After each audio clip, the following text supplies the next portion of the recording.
মঞ্চে আলো, ক্যামেরার সামনে হাসি মুখ, দর্শকের চোখে তারকার জীবন যেন স্বপ্নের মতো। অথচ সেই ঝলমলে জীবনের আড়ালেই কখনো কখনো জমে থাকে একাকিত্ব, অনিশ্চয়তা আর অসহনীয় মানসিক চাপ।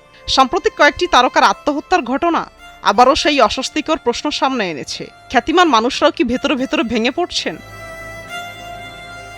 রাজধানীর বসুন্ধরা আবাসিক এলাকা থেকে মডেল ও অভিনেত্রী রিধিকা রিধির মরদেহ উদ্ধার করেছেন পুলিশ। সিলিং ফ্যানে ঝুলন্ত অবস্থায় তাকে উদ্ধার করা হয়। পরে কুর্মিটোলা জেনারেল হাসপাতালে নেওয়া হলে চিকিৎসক তাকে মৃত ঘোষণা করেন।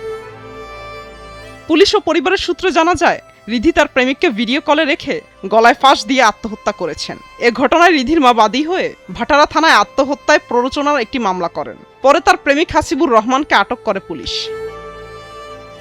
প্রাথমিকভাবে এটি আত্মহত্যার ঘটনা বলে ধারণা করা হচ্ছে, তবে ঘটনার কারণ জানতে তদন্ত চলছে। পরিবারের অভিযোগের ভিত্তিতে এ ঘটনায় আত্মহত্যায় প্ররোচনার অভিযোগে মামলা নেওয়া হয়েছে। রিধিকা রিধি মডেলিং এর মাধ্যমে সবিজে পরিচিতি পান। পরবর্তী সময়ে অভিনয়েও নিয়মিত কাজ করেন তিনি। বেশ কয়েকটি নাটকে অভিনয় করে দর্শকদের নজরে আসেন এই অভিনেত্রী। মডেলিং এর পাশাপাশি বেশ কয়েকটি নাটকে অভিনয় করেছেন রিধিকা রিধি। তার অভিনীত নাটকের মধ্যে এখানে মানুষ বিক্রি হয়, পিনিক ম্যান 4, ডাবল হানিমুন, সুন্দরী, চাষার বউ ডাক্তার ও লেডি বাটপার উল্লেখযোগ্য। মুক্তা আমিন, নিউজ ডেস্ক, ভোরের কাগজ।